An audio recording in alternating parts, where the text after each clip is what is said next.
The following content is provided under a Creative Commons license. Your support will help MIT OpenCourseware continue to offer high-quality educational resources for free. To make a donation or view additional materials from hundreds of MIT courses, visit MIT OpenCourseware at ocw.mit.edu. So schedule for today, it's again another one of those 1 hour lecture, 2 hour group work days. We've got a guest lecture today. We've got Luigi here to talk to us about art and artists, especially when it comes to games, particularly visual artists, yeah? Yes. Yeah, so visual artists when it comes to game development. After his lecture and after Q&A, we don't have a scheduled playtest today, but we do have a couple of guests here who have some really good experience making games. So if you'd like to set aside 10 to 15 minutes per team to kind of have a person come play your game, I highly recommend taking advantage of it. It all depends, I think, on at what state your games are in. So actually, I do want to know that. How many teams are now working in what is going to be their final development environment? So if you're working in Phaser, you're building in Phaser now. If you're working in Unity, you're working in Unity now. It's like 1 team, 2 team, 3 team. Is that 2 different teams over there? Here? Okay. All right, great. So everybody's pretty much working in a development environment. Great. Cool. Like I said, and as it says in Stellar, Wednesday we're going to have a playtest at 3 o'clock. So at 3 o'clock we're going to have a guest class come in to play your games. We'll do a playtest just like we've always been doing playtests. And then before that, I'm going to be giving a talk on fiction and story for your games. And in between, there'll be time for you to meet in teams and set up for your playtest. Cool. Artists and games. So this talk's sort of going to be about what artists do in games, how to find artists, how to work with artists, how artists are involved in game development, the different roles that are assigned to them. I'm sort of going to be talking from the independent games perspective, so smaller teams, because that's sort of my background and my experience with games. So, but I will talk a little bit about the diversification of artist roles in bigger studios. First, who am I? I'm me. I'm this dude in the corner. My name is Luigi Guatieri. I'm a local Boston indie artist when it comes to games, at least. Not so much comics anymore. But yeah, so I work with a lot of teams in Boston, developing games. Since so few of these developers know a lot of artists, I get to work on a lot of different projects because they don't have a lot of people to turn to. And I'll go into that in a little bit. Sort of games I've developed in the past. I worked on Girls Like Robots with Zyba Scott up there, which was published by Adult Swim, iOS, and he likes to tout it as the 13th best rated iOS game of 2012. I don't really care about that statistic, but I'll mention it anyways. I worked on The Counting Kingdom with Jenna Hofstein, which is actually coming out this week on iOS. So if you have kids, please buy it. If you're not a kid, buy it anyways. I've been working on Elegy for a Dead World, also with Zyba, and as a partnership with Dejaban Studios, which had a successful Kickstarter. So if anybody backed it in here, that was great. If none of you did, then sucks to be you. All right, that's sort of my summary. I'm not going to show my portfolio or anything, but let's get into it. So you need an artist. You're a programmer or a designer or a sound guy, and you can't draw for crap. You think you can be like, oh no, I'll just wing the art. It'll be fine. I'll release my game. No, don't do that. Get an artist. Artists make games look pretty. Artists make games more immersive. Artists take a player who, maybe you have the most amazing game mechanics in the game, sort of like a Dwarf Fortress or something, which turns away so many people because of how ugly it is. No, you need artists. Artists make your game better, more interesting, even objectively better in a lot of ways, if you get the right artists, of course. And I mean, it also makes something you're proud of looking at and proud of showing off at shows. When you have your booth at PAX and you've got, all the AAA studios around, all the high-end indies, and then there's you with blocks that hit each other, you're going to be kind of disappointed in yourself. But cool, what kind of artist do you need? But of course, it depends on what kind of game you're making. Obviously here I have sort of just doodled out a few different styles. Style's a big part of art for games. But of course, there's different roles and different kinds of artists in the world. I'm sure a lot of this will be redundant to any of those who really like games, but I'm sort of going to go over it anyways. Obviously in big studios, you have a lot of very specific roles for artists. This is the character artist, the environment artist, the texture artist, this is the animator. But when it comes to indie studios, I'm the guy who does everything. I do the concept art, the 2D assets. I do the promotional material. I do the graphic design. I do the logo design. I make trailers. Because usually indie studios don't have the funds. They don't have the ability or the time or the resources to get more than one artist. So it sort of comes down to the one guy. But sort of going to go through the different kinds of art that are typically done in games. I'm going to sort of break it down to their specific roles, and I'll talk about sort of, I'll be showing mostly my work here. I'll sort of break it down to the different kinds of art and the different kinds of artists that work on these. So first is swath of indie games are 2D now. Used to be that retro games were 2D. And then older games before polygons and all sorts of things were all two-dimensionals. So 2D makes up sort of like illustrators, graphic designers, concept artists, sprite artists, texture artists, 2D animators, UI designers. It is a large field. Again, with indie developers, it's easy to go 2D because you don't have to worry about 3D, which takes a lot more time. So this is sort of some 2D assets from a prototype that I worked on a while back. But this is sort of like all in-game stuff. But of course, the first part of 2D art, which also pertains to 3D art, and at bigger studios, they have specific roles for this. This is concept art. Concept art is probably my favorite part of pre-production, at least, in terms of you get to take what the programmer wants and actually make it look like what they think in their head it's supposed to look like. They'll come to you with a crappy pencil sketch on some paper and be like, here, I've got like a knight, and he's on a mountain, and he's fighting a dragon, and I'll be like, this doesn't look anything like that, but I know exactly what you're talking about. And he's like, and I'm feeling red, I want red. And then he just took like a Sharpie or something and just scribbled all over the piece of paper. So I'm like, all right, I got that, give me like a day, and I'll come back, and then you have this painting of a knight, fighting a dragon. And the programmer's like, yes, that's exactly what I drew on my piece of paper. It isn't, but you let them have that, and it makes them feel better. So concept art is definitely for both 2D and 3D. You need to know what your game is going to look like before you dive straight into it, into the visuals, and even some of the design, before you have a clear idea of what the game is going to look like. If you have no idea what the game is going to look like, and you already have an artist, and you've made this amazing prototype, and you're like, look, just swap out my art and put yours in. That's not always going to work. There's a lot of design decisions you have to make around the art. How the characters contrast from the environment, how the environments will animate, how the character, how the environments will disappear into the mist, or how this sort of UI will work. These are all things that it's really good to have an artist's eye on as early as possible. And it also gives a sort of visual Bible for the game. Concept art helps. The artist draws it and then hands it out to the rest of the team. It's sort of like, this is what we're aiming for. In a big studio, you'd have the concept artist would hand that off to the 3D artists or the other 2D artists, the animator, the modelers, texture artists, and say, like, this is what we're aiming for. This is what I want the final product to look as close as possible to. But of course, if you're making 2D games, you go into 2D assets. This is a screenshot, well, an early screenshot from Elegy for a Dead World. So with this, I sort of made the concept art, cut it up, and stuck it in the game. That's a really basic way of making 2D art. I sort of went with this sort of painterly style that I decided to go with concept art. I sort of made a painting. I'd said, this is the style that we're aiming for. So I cut it up and put it in game, and now you can move around and things happen, and you can explore this piece of art. And 2D assets are part of.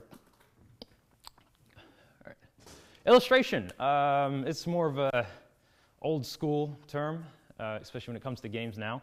People don't think of it as illustration so much, but illustration is used for promotional art, for advertising a game, for inspiring your team, for websites, for trying to solidify your game into like a poster, an image, or a banner. So many games are sold on Steam now with just a tiny little banner.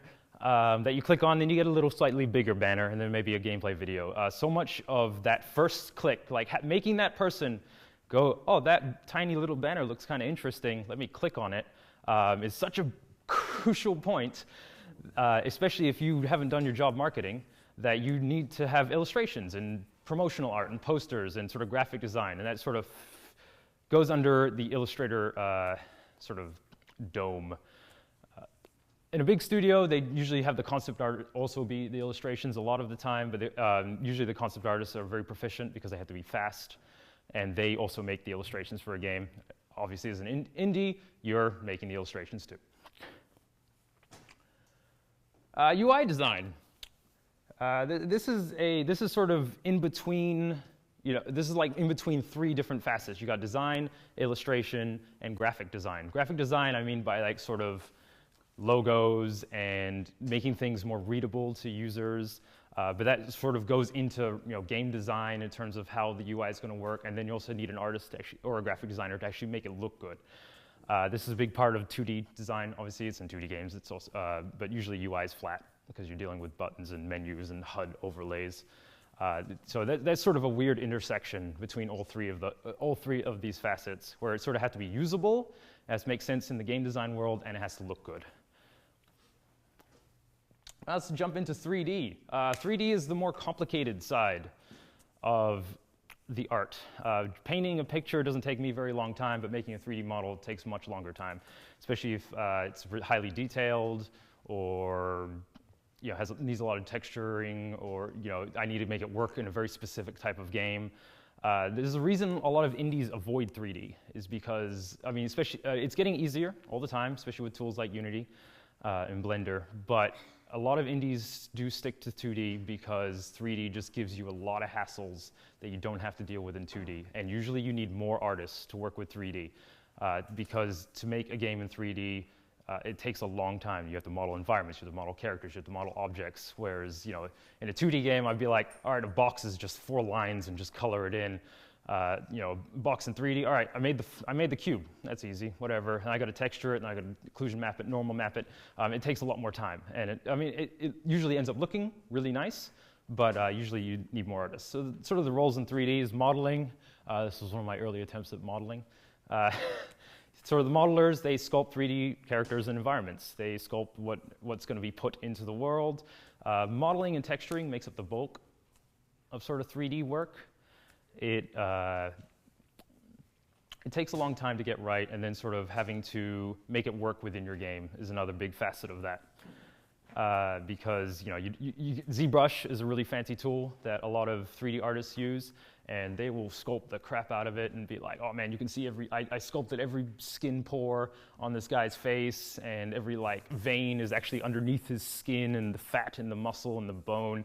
Yeah, good luck getting that to run in any game right now. Obviously, things are getting more powerful. Again, as an indie guy, if you tried to sculpt every pore into a guy's skin, you're going to end up spending a month working on that, where you should just be spending a month just pumping out art. So those get broken down further into character art, which is at bigger studios, you do have a specific character artist. They only work on the characters because the characters are a very important part of the game, obviously, and usually they have to be more detailed than a lot of the other parts of the game, especially if it's the player character. You're always staring at them if they're a third-person game, or if they're NPCs you deal with regularly in the world. They're always there, that you're always looking at them. They have to be visually nice to look at, and the modelers have to spend a lot of time making that work right and look right. They also have to deal with a lot of uncanny valley stuff, which if none of you know what the uncanny valley is. If you try to make it realistic and it doesn't quite look realistic, like this guy, people look weird, and people are weirded out by that, and it's a big problem character artists have to deal with. Environment artists, they're the ones who make the world. They make the buildings, they make the trees, they make the mountains. They're the ones who fill up the world. Sometimes concept artists are actually broken up between character artists and environment artists too, depending on how big the studio is. Again, as an indie, you're always making the environment art, the character art, concept art, UI, everything. But usually when you hand in a portfolio to a big studio as an artist, they always ask first, are you a character artist or are you an environment artist? Unless you're going for a UI design But as an artist, if you go up and say, I don't know, I'm kind of both, which is what I do. Kind of both. They just turn you away. They don't have time for you, unless you're just unbelievably amazing at both.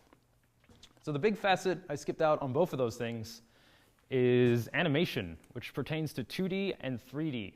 Animation is very, very difficult to get right in 2D and in 3D, but 3D is way easier. There's a reason Disney closed down all their 2D animation studios, because it's a waste of time now. It looks good, but it's very expensive, very time-consuming.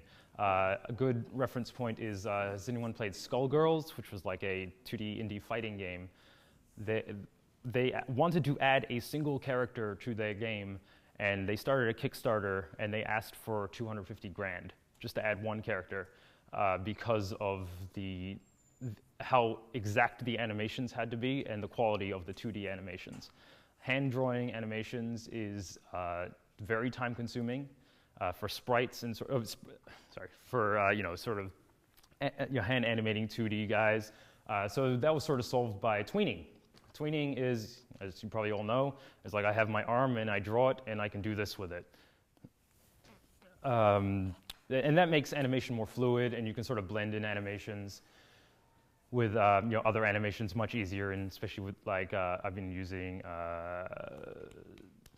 what's it called? Spine. That's it.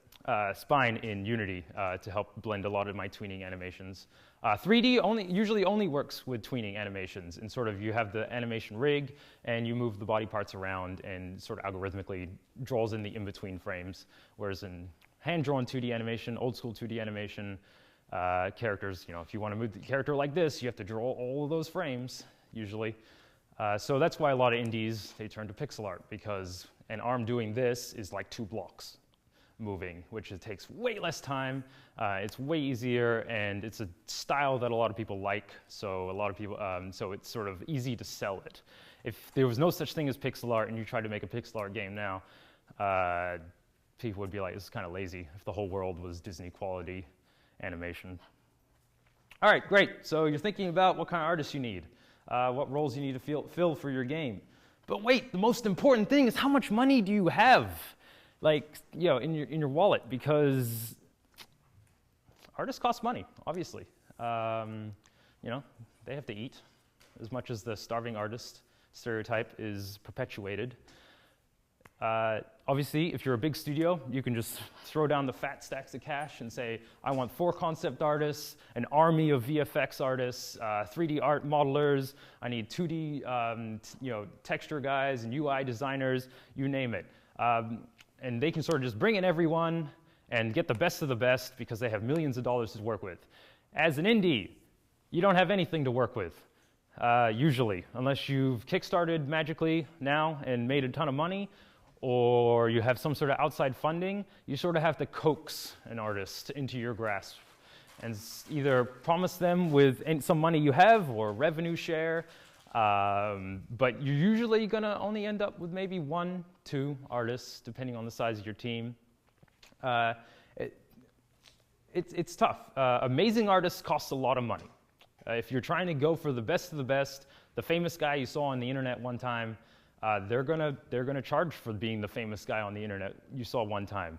Middle of the road artists are harder to find because, how do I put this? They're too old to have kept going with art and they've given up because they couldn't be an amazing artist and they're not making enough money as an artist making a living, and they've sort of given up, or you can nab them right out of school at some point or in school. But there are a lot of crappy artists out there. If you want to find any artist, there's a ton of them. I will go into how to find those guys too. First, back to one of my early slides there. Artists are important. I know as a designer programmer, you think you can do it all, but don't skimp on artists. If you have an amazing game idea, you want to make that product the best you can. And having a really good artist is a big part of that. You might think, I'm just going to sell my game on mechanics. It's going to be great. It's the best mechanics you've ever seen. But why stop there? Why not have amazing art to go with your mechanics? If you can hire multiple artists, please do, because it'll take a load off of them. Because especially at a big studio, even indie studios, making art is a huge chunk of time. As graphics get more and more intense and more realistic, art is the thing that takes up the most amount of time during development, and it's the money sink now. Okay, let's say we're working on the new Call of Duty, just came out. All right, this is a first-person shooter. We can do some level design. There's some added features, but all right, we need robots and destructible buildings and soldiers, and everything has to look as top quality as possible, or else everyone will decry the game as looking like crap because of one other game that did go that extra mile. And as an indie, you do want to try and compete with that. In that, let's say, all right, you have your illustrator. He can do the concept art. He can do the 2D assets in a lot of ways, but maybe he's not the best at animation. I'm not the best at animation, so we'll get an animator as well who doesn't have to come up with the cool designs. Maybe he can help, or she can help. But you have this artist, and you can be like, look, these are the monsters I need animated. Can you do the animation while I move on to the next thing? And especially if you're working in 3D, having multiple artists is almost a must, because otherwise you're never really going to get anything done unless you can sort of design around having one artist, which becomes a huge limiting factor. But again, with everything, especially in game development, you get sort of a law of diminishing returns. The more artists you have or the bigger your team is. Going back to sort of Destiny with its ridiculously high budget, it was like 300 million or something, 500 million. How much more game did they get? How much more entertainment value did they get with their studios of artists? They didn't just have one studio of artists working on that game. They had multiple. So if you're an indie studio and you're like, right, we have 2 programmers and 8 artists. There are 8 artists that work gets diluted between them. You have to try and make sure that each one of them is working in the exact same style. You have to understand, you have to sort of understand that it is difficult to switch your art style. It's if you've been drawing one way your whole life, and then you're hired to a team, maybe wrongly, to work on this game that looks nothing like anything you've ever done, and you can't work within those limits, within that style, you're going to make work that looks different from the other artists, and it will stand out and it'll look weird. Yes, really, artists are important. I got to really stress this point because I like work. Artists not only make the game look good, but they inspire the rest of the team. If you're just sitting staring at blocks, hitting pongs, hitting a block back and forth all day, you're going to get tired of it if you're working on it for a year. If you have constant art coming in, like concept art, animations, illustrations, and you see it, when a website writes about your game, or a YouTuber does a stream about your game, it's exciting to see, look how good my game is, and I need to make this better to match to the awesome art that I have in the game. And it helps motivate everyone to be excited about the project they're working on. To know that, look, when this comes out, it's going to look great, and it's going to be compared to the best of them, because that's awesome, and everyone should be inspired. And art is such a quick way of inspiring people that it's almost worth the money to pay the artist just to keep your wheels turning. Because if you're just watching blocks bounce back and forth, yeah, great, okay. If you get excited about that, that's great. But if you've got 5 other people on your team, and they're all just working on blocks bouncing back and forth, they're going to go and work on something else that's more interesting.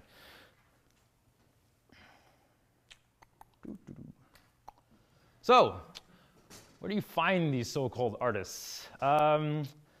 Usually in sewers, like the Ninja Turtles. But artists in general are usually introverted people. Sort of like a upbringing of, I'm just going to sit in the corner and doodle all the time. A lot of programmers have the same thing. I'm going to sit on my computer and code. A lot of them don't go out of their way to make attention to themselves. I first learned this when I was sort of going to meetups around Boston for game development, and how few artists I was meeting. It was kind of disheartening in a lot of ways.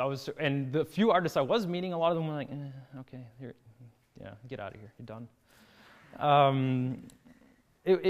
Because artists sort of, even some of the best artists I know, they sit in their rooms, they make their art, maybe they get a blog post on the internet that does really well, But a lot of them are just sort of like, oh, I'll work on this drawing, it's okay, yeah. It's crap, work on the next one. So you do have to look for the right artist, which is sometimes more difficult than you think it would be. You would think, oh, artists are always looking for work, they're all starving. They need work to live. Well, yeah, sure, a lot of them, but they're not going to be coming looking for you specifically. So here's some ideas of how to track down this elusive species. Networking, meetups, like I mentioned, a lot of game dev meetups. They do exist. There's some comic book meetups in Boston with a lot of artists. It's all about, maybe you'll meet someone who knows someone. That's how most of my work comes in, is someone who knows me from someone or from a project I worked on through networking. They get in contact with me and I get work. I actually used this in a slide for one of my classes. This is PAX. So PAX is actually another great place, surprisingly, to meet other artists, because a lot of people are walking around booths looking for work, surprisingly, at PAX, which is kind of weird. But they'll hand you business cards, and you'd be like, oh, check out your portfolio later. Maybe they're pretty good, and then maybe there's something to that. Obviously, bigger conferences like GDC, Indiecade, like Unite or something. There's a lot of artists there that hang out, and they're a great place to meet, socialize, see if you can find someone you sort of can relate to and hang out with, and maybe they have some really cool work they can make for you. I just thought it was funny because I randomly found this picture of PAX East on the internet. Zyba and I, at our first booth, were actually in it. I circled our booth. I was very excited about that. Internet, that's a scary place. There are a lot of artists on the internet, obviously. There are some big sites that are great to find artists and sort of remotely discuss with them. CG Hub used to be a big one, but that one, for some reason, the guy just shut it down. I don't know why. But DeviantArt, you have to shift through a pile of shit to find good art in DeviantArt, but it exists. Tumblr is actually really good. A lot of artists I know, especially good artists, post their art on Tumblr. And usually with tags like game art or concept art or indie art. And again, you have to sift through a lot of crap to find the good stuff. But I know a lot of people who find work through Tumblr. Conceptart.org has some of the bigger well-known artists, but there's also a lot of smaller artists. There's like a jobs board that you can post on there. This was conceptart.org. A lot of the big studios post there looking for jobs. This is more for 2D painters and concept artists, and 2D guys more. There's Polycount for 3D artists, which is another great website and resource. But if you want to scrape the bottom of the barrel, schools. Schools are a great way to get free artists. I like the claw grabber because that's basically what you're getting. I'm not saying there aren't amazing artists at school. Of course there are, but most of them, obviously, they're inexperienced. Most of them will work for cheap to nothing because they're just excited about the fact to work on a game. So if you just desperately need an artist and you're just like, I got this prototype, I want to pitch it somewhere else, but I just need some art in it. Schools are a great place. There's lots of schools in the Boston area, a lot of art schools around here, with lots of people looking for work, obviously. But again, it's scraping the bottom of the barrel. There's a lot of shows that aren't about games where are great to pick up artists. In Boston, we have the Massachusetts Independence Comics Expo, where a bunch of artists sit around tables and they sell their comics. This is a great place to meet artists who maybe aren't into games, but maybe you find someone who's like, wow, your style's really unique, your style's really cool. Come work for me. Like, come be a part of my team, and we can make something really interesting together.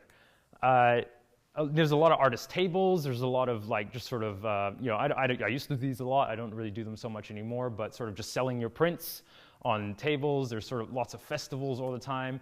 I know this isn't really stereotypical where to find a game artist, but they are great places to find artists who maybe never thought about making games. And maybe they have a really cool style that'll fit games perfectly, but they've just never even thought about it. Because again, in this, this very competitive environment that we are in game development, you want to make your game stand out. You be unique. You don't want it to look like, again, Call of Duty #5. Like, why are you bothering at that point? just why don't you find someone who has, like, no one can draw like this person. It might not be the most realistic, and it might not be, the theme of the time, like low poly is a big thing now, but like, this guy will stand out. This guy will make my game look so unique and so interesting to people who may not have even been interested in my mechanics in the first place. And it jives with my theme that, I want this person to work for me, to make my game the best it can be, because that's really what it's about. It's all about finding that special someone. You're going to have a working relationship together. You're going to have some rough times. You're going to have some good times together. So you really want to find someone, especially as an artist, who you guys can work together very well. You understand a common goal. You're going to be both, or if you have multiple artists, you're going to be all your harshest critics, including themselves. You're going to, because if no one in your group is telling you what you're doing is bad, then everyone else will, and they will do it much harsher and much meaner than anybody in your group. Because if you're like, hey man, look, this is a good drawing, but why don't you try doing this to make it better, is much better than a comment on like Kotaku saying, this fucking sucks, don't buy this fucking piece of shit, because that's, you want to find someone who's good as an artist. You want to find someone who's competent, who turns things in on time, which is a big thing. I've recommended too many artists to developer friends who did not turn things in on time, and that made me look bad in a lot of ways, because I thought these guys are great, they work hard, but they weren't hitting their deadlines, they weren't getting stuff in, so they obviously lost those contracts. Because you guys are really going to be like partners in crime, especially if you're in a small two-man group. So these are some of my working relationships I'll talk about. Girls Like Robots, I developed with Zyba, who's up there. You can all look at him if you want. He took a chance on me. I was sort of out of college, and I was done my 3-month period of mourning, looking for a job. And he found me and said, okay, you're okay enough. I'll let you work on my game. And so we really hit it off, and we worked really well together, and this game went places we didn't think it was going to go, which was great. It's still doing things that I didn't think it could do as a game, and so we've continued to work together from this. This was the Counting Kingdom with Little Worlds Interactive, Jenna Hofstein. This was a more standard contractual artist hiring game development cycle. Jenna came to me and was like, I need these 5 things, done. I need these 10 things, done. I need these 5 things, done. All done with scopes of works and work for hire contracts. And then she's the most efficient game designer I've ever met in my life. It was just boom, boom, boom, boom. We're aiming for this release, done, released. It was kind of amazing. And I don't think any other game I've ever seen in my life developed that smoothly. And she didn't do any coding, which was also the crazy thing, as the lead designer and coder. She will use Playmaker, which was kind of fascinating to me. Elegy for a Dead World was a weird gig in that I worked with Zyba, again, from Pop Cannibal, but this was a game jam game that turned into a full game when it started getting some attention. It started out as sort of like a rev share agreement between a few different studios in the office, and it's been less of these are my bosses working on the game, but I've sort of been like a partner in crime. I'm on the same level as all the designers, which is kind of interesting for once. All right, enough of that. Great, you found an artist. Now what do you do with them? You have them. All right, you're just going to poke them a little bit. Hey, make some art. Well, no, first you have to hire them. And there's one way I like to think the artists should be hired is with an art test. Before you sign them up for a huge, massive contract, you should say, look, you know what, your portfolio looks great. I really like you as a person. I think we're going to work really well together. But how about you take this design that I did, and I want to see I want to see the final product, and I want to see how long it takes you. I want to understand your workflow and your process, because they might have the most amazing portfolio in the world, but if it takes them 3 months to draw a single picture, then it's not worth your time. And if maybe they just lied That's always a thing. They might just be like, I just found this picture. I kind of like I found a photo and I drew over it, which a lot of concept arts do to get things done quickly. But they maybe can't do what you think they can do, and this is a good way to figure out exactly what they can do. So you do pay them for this. You pay them for their time, whether you hire them or not. How many art tests I've gotten which were like, oh no, I'm not going to pay you for the art test because it's just an art test. I want to see if I want to hire you. No. They took time out of their schedule, it doesn't matter if they're busy or not, to make this art test to show they are capable of doing the work. You pay them for the time they spent on it, whether they continue to work for you or not. If they don't, you say, thank you for your time. I don't think you're exactly what we're looking for. Get lost. But you do pay them for their time. Contracting.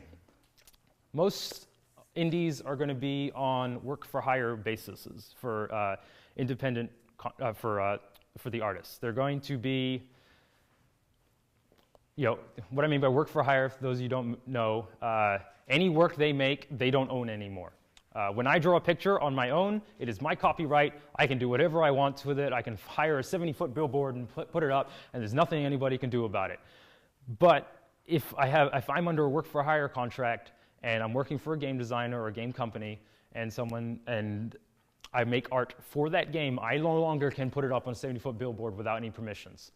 The company or the designer or the person I'm working for now owns that art, and that is what most artists and programmers and other people work as for game companies. In art school, I was always told work-for-hire contracts aren't fair because then I can't sell my art again, and that is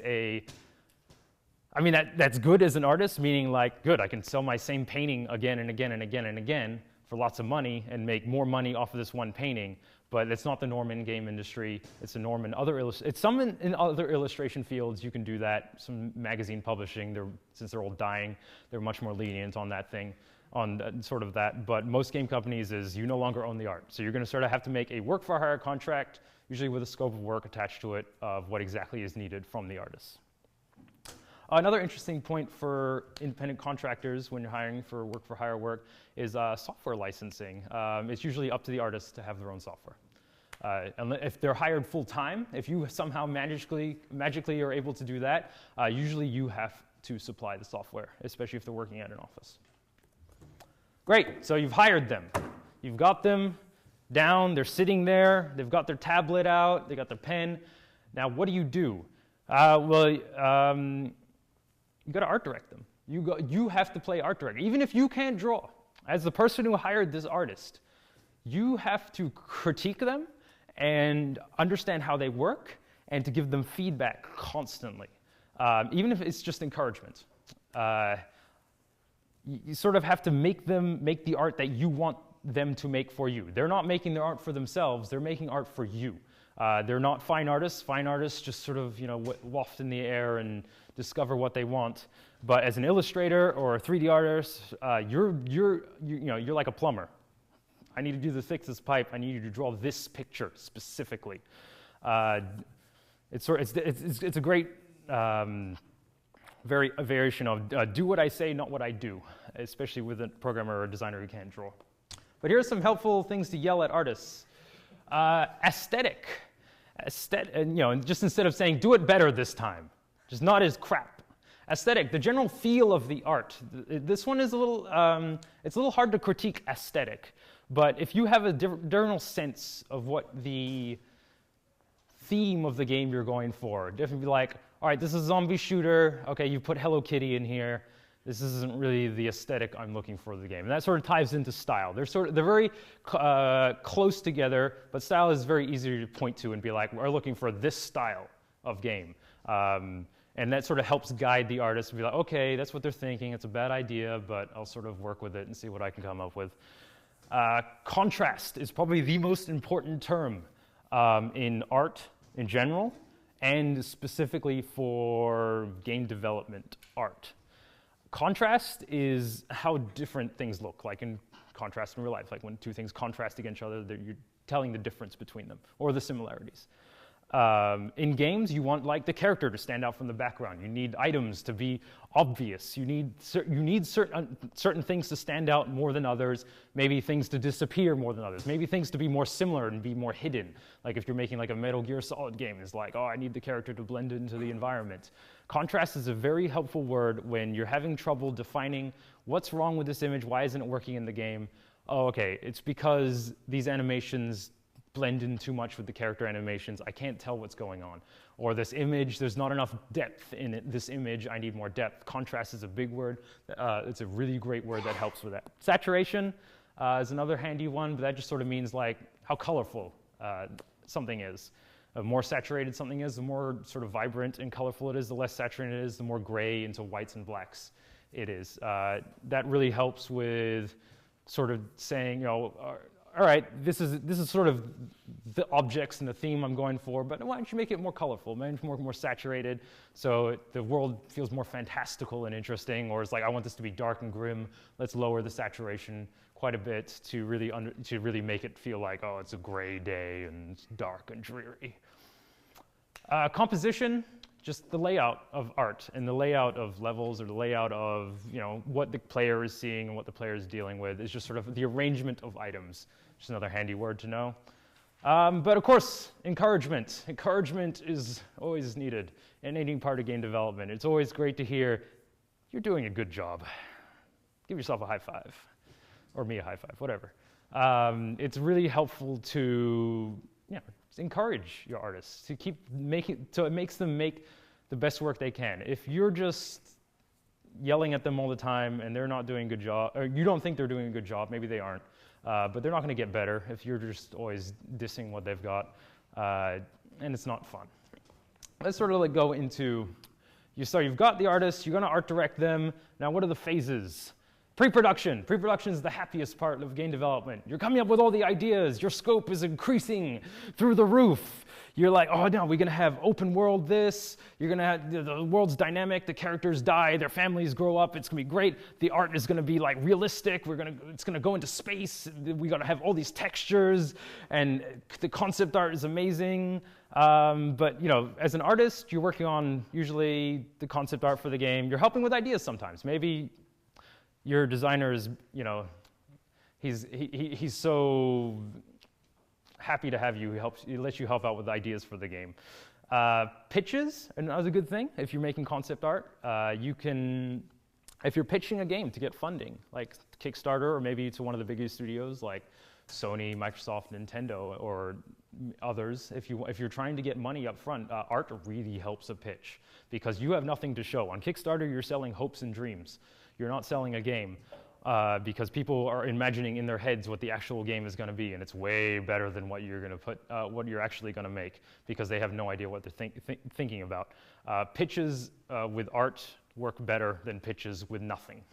If you just have text and just be like, here's some scribbles of how my game's going to work, you're going to be like, I'm not excited. But if you have like, here's a painting, and then they're like, wow, that's amazing. How's the game going to work? Don't worry about that. Just look at the painting.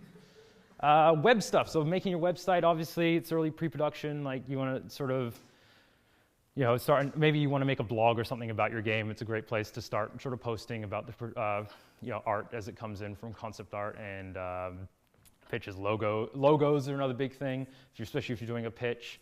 Logos really help with, you know, identifying your game, not only to yourselves, but if you ever want to talk about it really early on, it's a really good way of getting your icon out there. And early prototype work. So if you've made a prototype and you're like, look, let's just slap some art in there to see what this game's actually going to visually feel like. This is all part of pre-production. Production, the bulk of the work. So this is all the asset creation. This is, maybe you're doing concept art here too. Maybe you've said, all right, that style isn't working. Let's go back a little bit, but we'll keep moving forward with, you know, making models and texturing. It's all about iterations too. In production is sort of, you know, oh, okay, this level doesn't quite look right, let's change a little bit, let's make it look like this. This is the longest part of game design, usually, unless your pre-production was, I've thought of this as a game from 5 years ago. This is, you know, just making the stuff that will actually go in the game and making it fit together. Near end of production. This is when you start panicking and realize your open world space game with dynamic NPCs and families that live and die and have children isn't exactly panning out. You start cutting things just to get things done.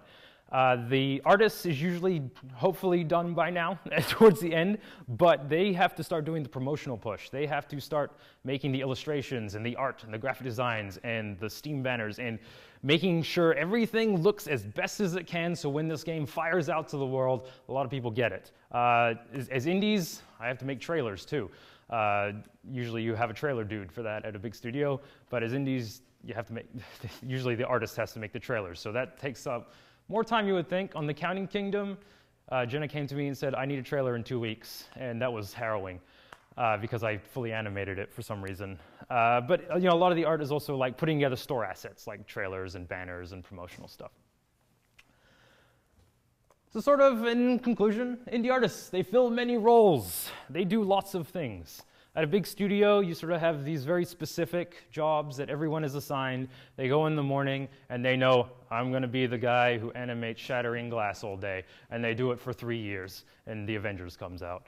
But at a smaller studio, all right, I'm doing the concept art at the same time, I'm sort of learning how to model it. At the same time, I'm figuring out how the game's going to, the items in the game are going to work. At the same time, making the logo and maybe some early illustration, promotional art, and you sort of have to like balance a lot of these things. So this is me in my Zen drawing state, I feel like.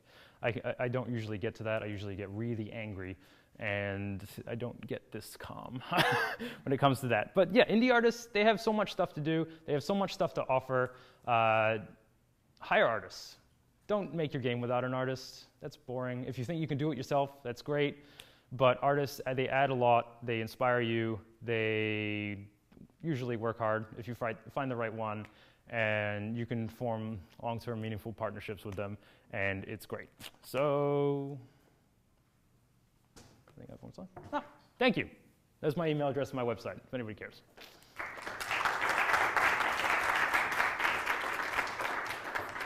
Cool. 44 minutes. It's close. Excellent. All right. We got time for questions? Sure. Nothing? Really? Is that? So, actually, quick question. There you go. Do you ever work on multiple projects at I usually work on multiple projects at the same time. I guess that was a good point I need to bring up. That was a good question. As an indie artist, I'm not getting paid a lot of money. End of story. It doesn't happen. So usually I have to work on more than one project at the same time just to sort of let ends meet. Because, yeah, usually the work isn't full-time because either the company can't afford to have it full-time or the amount of work they need isn't full-time. And sort of, you have to juggle a lot as an artist. So like I'm working on a couple projects, doing contract work, sort of freelance illustration on the side. I'm also teaching a class, and you sort of have to like juggle all these things at once to really to survive, basically.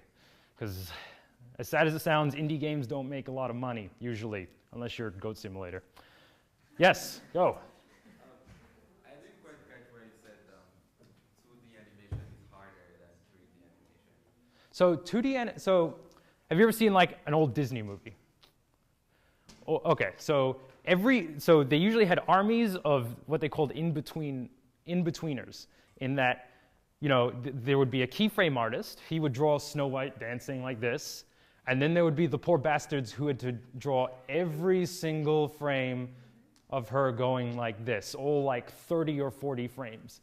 So in a game, if you want hand-drawn like animations that look really interesting and nice, you have to get someone who will bother. Like Street Fighter 3 is a great example, or like King of Fighters. Those games take forever to animate because they are done in that Disney style in terms of like just frame by frame by frame by frame by frame. But the other thing is they have to worry about is to make sure that the hit points are in the right place, that the collision boxes are in the right place. It takes a lot of time to do that. That's why when I mentioned tweening as a quick way of trying to mimic that, it doesn't look as good usually. And in a lot of games that use a lot of tweening, like Limbo, for example, they hide it with silhouettes because you get these weird seams and it doesn't look as good. There are obviously tools that help with this, like flash animation.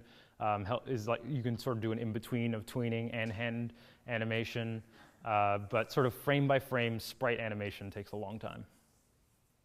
And 3D, I mean, is easier because it's all tweening, usually, unless you have like some character that transforms all the time.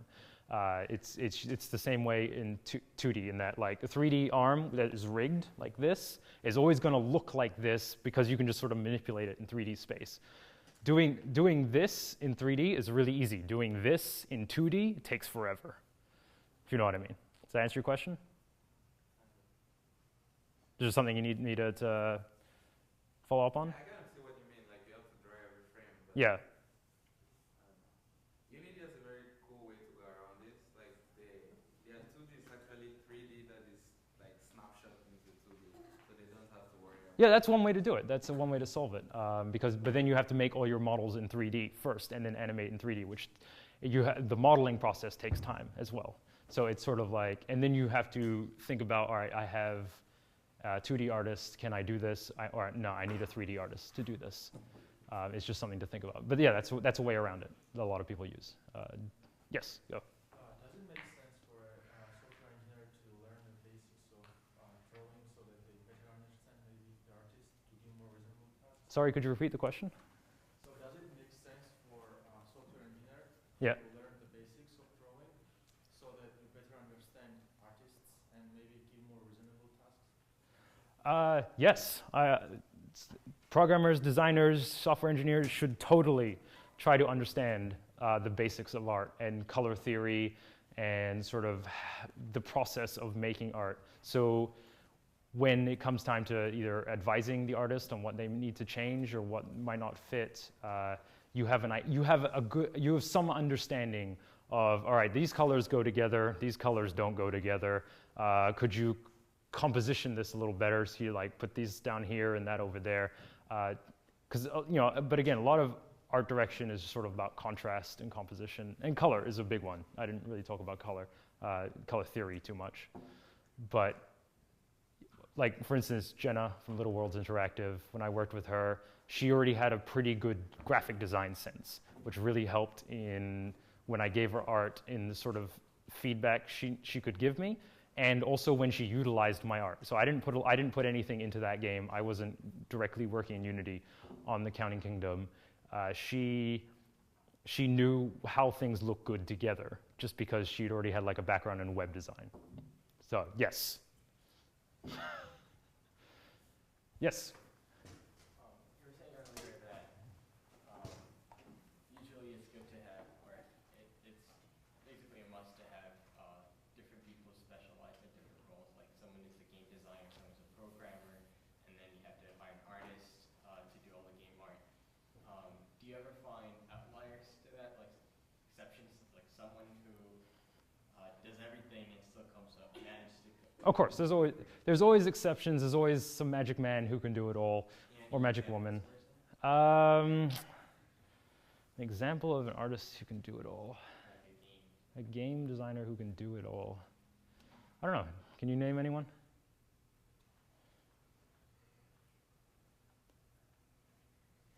Other than Dwarf Fortress. Dwarf Fortress, yes. I mean, a lot of game designers, especially if they do it as a hobby, they make their own stuff, they make their own art.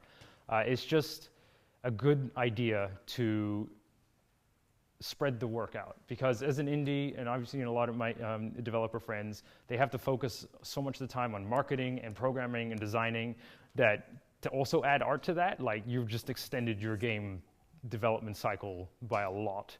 You're not just, and maybe you're not as competent in that. And people are more apt at telling bad art than they are from telling bad game design, because all you need to be able to see is just a picture of the game or a video from the game and go, that doesn't look very good. Even if the viewer doesn't understand why it doesn't look good, they can tell that immediately. Like, I don't like that. So if the designer programmer is confident enough, you have more power to them. But you're going to be putting a lot of work on yourself, and you're not going to get your game done in a timely fashion at all, and it probably won't be the best you can do it.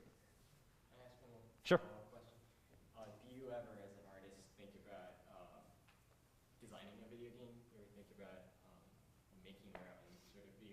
being the designer? So I work with a few developers now, and I'm always giving my design ideas.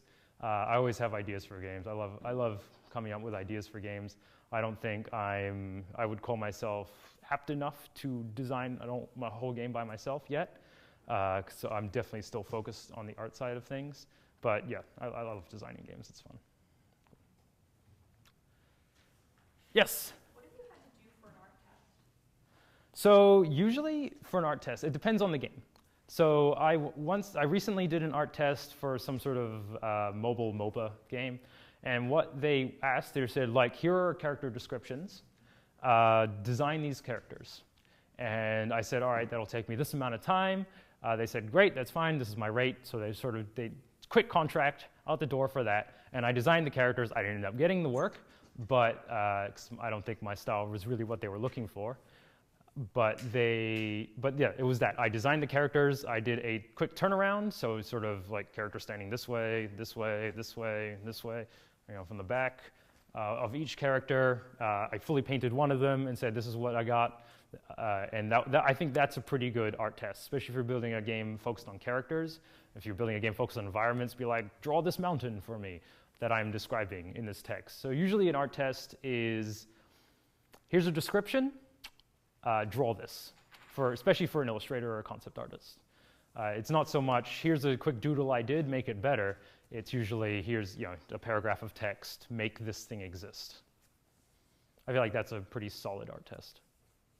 Yes? You talked about finding someone who has the style that you're looking for. Yes. Is that generally the case with artists, or are there artists who are more flexible in style? So I like to think I'm more flexible. I didn't used to work on a lot of cute games, but now I do. This is just what happened. There are definitely artists who are more. So I'm going to go back to art school here a little bit. This is time travel, and I'm going to remind myself of what my Illustrator professors told me, is to never do anything else other than your style. Get really good at that one thing, and don't bother with anything else, because you need to be the best at what you do. And I was like, it's boring. Most artists have their style they work in. A lot of video game artists, they go for the sort of hyper-realism, concept art, sort of, the art of movie books that you see from VFX houses. That's why a lot of them can work together in big groups, because they all have a very similar kind of like, we're going for realism, robots, tanks, like, okay, we can all work together. The more unique your style is, I think the more time you have to spend working on that style. And the more reason, if this person's style is very unique, you're hiring for them for the style, not their art talents. That's why a lot of big studios, they hire people who can do realism, because that's a little bit more malleable in terms of what they can turn that into. But if you're hiring an artist for the very specific, unique style, you're getting them for that one task. But again, it depends on the contract for me. If all right, this is for a children's magazine, I'm not going to put the bad guy from Doom in there. Like, obviously, it doesn't make sense. So as an artist, I say yes to almost every job that comes my way, because I don't know when the next one's going to come my way. That's just how it works. But that's how I work. All the people are different. All right, is that it? Thank you very much. It was awesome.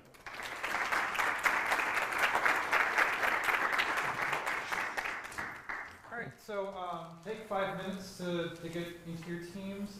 If you'd like to have them take a look at your work, just have a computer set aside close to the edge so they can easily see it. And at 2:10, we'll walk around and see who wants some feedback on their games from Luigi. Cool. Wait, do I gotta go to